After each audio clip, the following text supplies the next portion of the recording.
Kemurungan atau gangguan mental Mentally ill Mental sister. health disorders are the most common illnesses that children will experience.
Depression is a complex disease, one that can be triggered by several factors, including chemical imbalances in the brain, medical conditions, traumatic life events, and genetics. But depression can start to lift within just a few weeks, provided you find the right combination of effective treatments.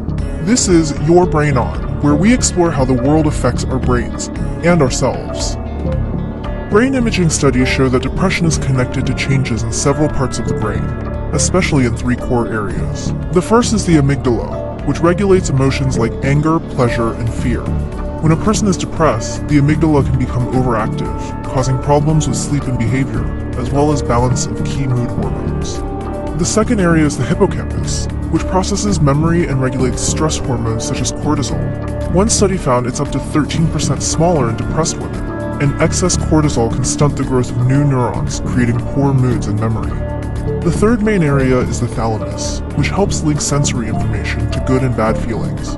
Problems in the thalamus may be linked to conditions such as bipolar disorder. Changes to these parts of the brain and others mess with key hormones such as serotonin, which regulates sleep and mood, and norepinephrine, which affects motivation.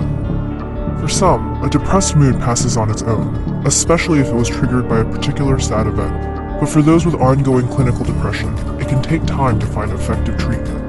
Stats show sticking with treatment is worth it. One study by the National Institutes of Health showed 80% of people improved within just 4 to 6 weeks of starting medication, therapy, or support groups. Healthy lifestyle choices can help too. Eating a good diet and getting enough sleep can strengthen and repair important brain connections. Overcoming depression may become easier in the future. Scientists are learning more about how factors such as genetics influence depression, which may not only help create new drugs, but also make targeted treatment possible, helping someone with depression feel like herself again.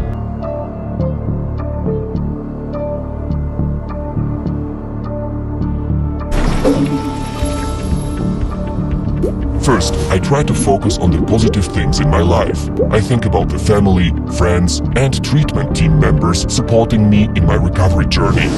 I know they are there to help me find solutions. If I come up with solutions instead of just focusing on the negatives, I find I feel much better. And each day, I deliberately take time to appreciate and recognize everything I am thankful for. I'll write in my journal, send my friends thank you cards, or help others. When I focus on all the good stuff in my life, I don't spend as much time thinking about the bad stuff. Next, it's really important for me to connect with others. Being around my friends and family always puts me in a better mood and helps my self-esteem. These meaningful relationships help me maintain a positive attitude, which gives me space for personal growth. It's also very important for me to stay physically fit. I try to eat a healthy diet, exercise a little each day, and get enough sleep, as directed by my physician. I always feel great after I work out, even if it's just a walk around the block. One of the hardest things for me was developing coping skills that worked for me. It was tough to learn how to respond in a healthy way to stress, sadness, criticism, and negativity. When I learned what worked for me, I was able to get back to being myself. One way I learned to cope is by writing about my negative experiences and how they made me feel. I also got professional help when I needed it. I learned to recognize the signs and symptoms that I knew were warning signs that I was not doing so well, and I found it's better to reach out for help sooner rather than later. Asking for help takes courage, and I am so glad I asked my wife to help me find a therapist. My therapist helps me in ways that my friends and family can't. Don't get me wrong, their support is also very important to me. It took me a while to start putting these strategies into play. It didn't happen overnight. I tried them one by one. Some work better for me than others, but everyone's different. So I take my medication as directed by my doctor. And when I'm feeling extra stressed, I know I have the tools to help me get back on track. Talk with your doctor, try these tips, and find the strategies that work for you.